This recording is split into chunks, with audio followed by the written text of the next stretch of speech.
Prawn fried rice এত সহজে এত টেস্টি বানানো যায় সেটা এই ভিডিওটা পুরো না দেখলে বুঝতেই পারবেন না। বাড়িতে হঠাৎ কোনো অতিথি আসলে ঝটপট বানিয়ে দিতে পারেন, সবাই ভীষণ পছন্দ করবে। আর রেস্টুরেন্টের মতন প্রন ফ্রাইড রাইস খুব সহজেই বানিয়ে নিতে পারেন। থাকছে বেশ কিছু টিপস। নমস্কার বন্ধুরা, কিচেন টেকনিকে আপনাদের সবাইকে স্বাগত। আমি মধুমিতা। আজ নিয়ে এসেছি দারুণ স্বাদের একটা রেসিপি। চলুন দেখে নেওয়া যাক আজকের রেসিপি। প্রন ফ্রাইড রাইসের জন্য আমি এখানে 250 গ্রাম মতন চিংড়ি নিয়েছি। চিংড়িটা খুব ভালো করে কেটে ধুয়ে পরিষ্কার করে নিয়েছি, মাথার অংশটা কেটে বাদ দিয়েছি। আর পিঠের উপরে যে সরু সুতোর মতন ময়লার অংশটা থাকে সেটাকেও পরিষ্কার করে নিয়েছি। আমার এখানে চিংড়ির সাইজগুলো অনেকটাই বড় রয়েছে, আপনারা চাইলে ছোট চিংড়ি দিয়েও করে নিতে পারেন। এরপর চিংড়িটা ম্যারিনেট করে নেব। দিয়ে দেব হাফ চা চামচ নুন, আর দিয়ে দেব 1/4 টিস্পুন গোলমরিচ গুঁড়ো। সঙ্গে দিয়ে দেব 1 টেবিল চামচ light soya sauce. Soya sauce দেওয়ার পরে খুব ভালো করে এটাকে মিশিয়ে নিতে হবে। মিশিয়ে নিয়ে এটা আপনারা 15 মিনিট মতন রেস্টে রেখে দেবেন। এখানে আর অন্য কোনো মশলার ব্যবহার করবেন না। এরপর বাকি উপকরণগুলো আমি দেখে নেব। আমি সমস্ত ভেজিটেবল আগে থেকে রেডি করে নিয়েছি। দেখুন এখানে নিয়েছি হাফ কাপ পরিমাণে বিনস। বিনসটাকে দেখুন কত ছোট ছোট করে কুচিয়ে নিয়েছি। সমস্ত ভেজিটেবল এরকম ছোট করে কুচিয়ে নিলে দেখতে বেশ ভালো লাগে।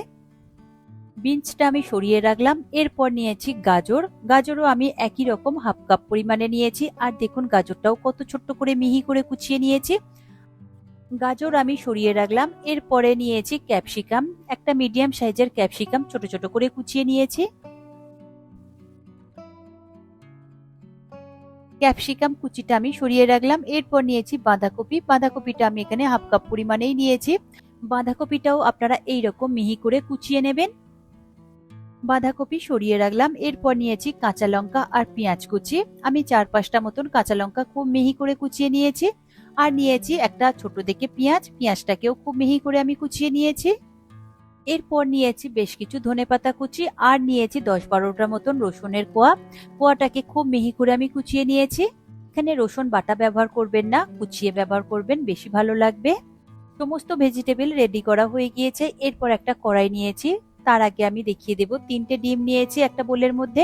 তাতে সামান্য একটু নুন দিয়ে খুব ভালো করে ফেটিয়ে নেব।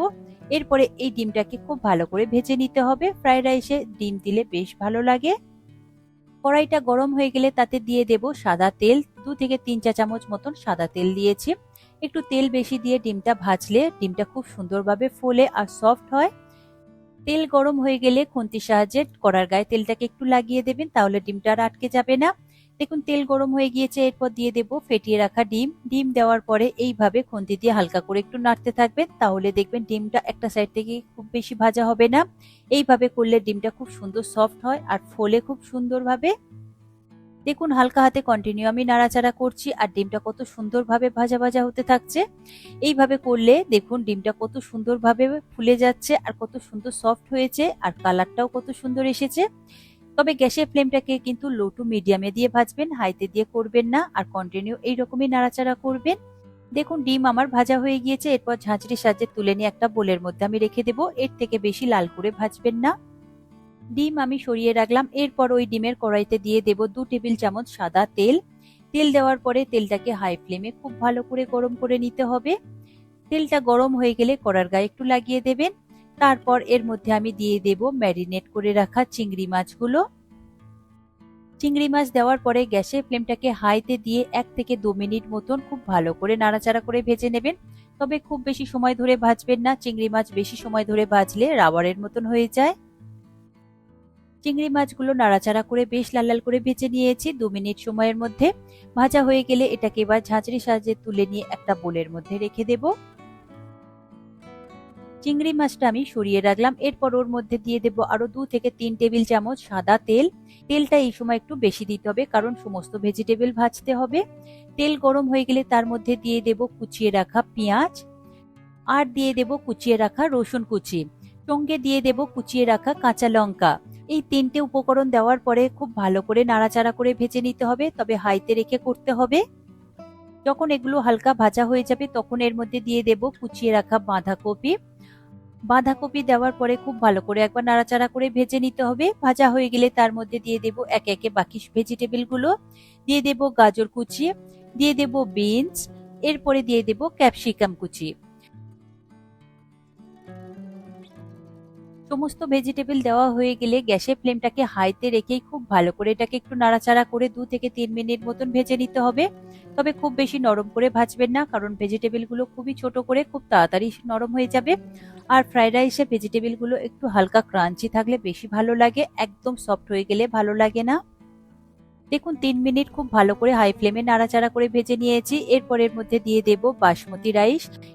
এটা আমি আগে থেকেই তৈরি করে রেখেছিলাম। জল ফোটার সময় আমি সাদা তেল 2 চামচ মতো দিয়েছিলাম আর গোটা গরম মশলা, তেজপাতা দিয়ে আর নুন দিয়ে খুব ভালো করে সিদ্ধ করে নিয়েছি। তবে রাইসটা আপনারা 90% পর্যন্ত সিদ্ধ করে নেবেন।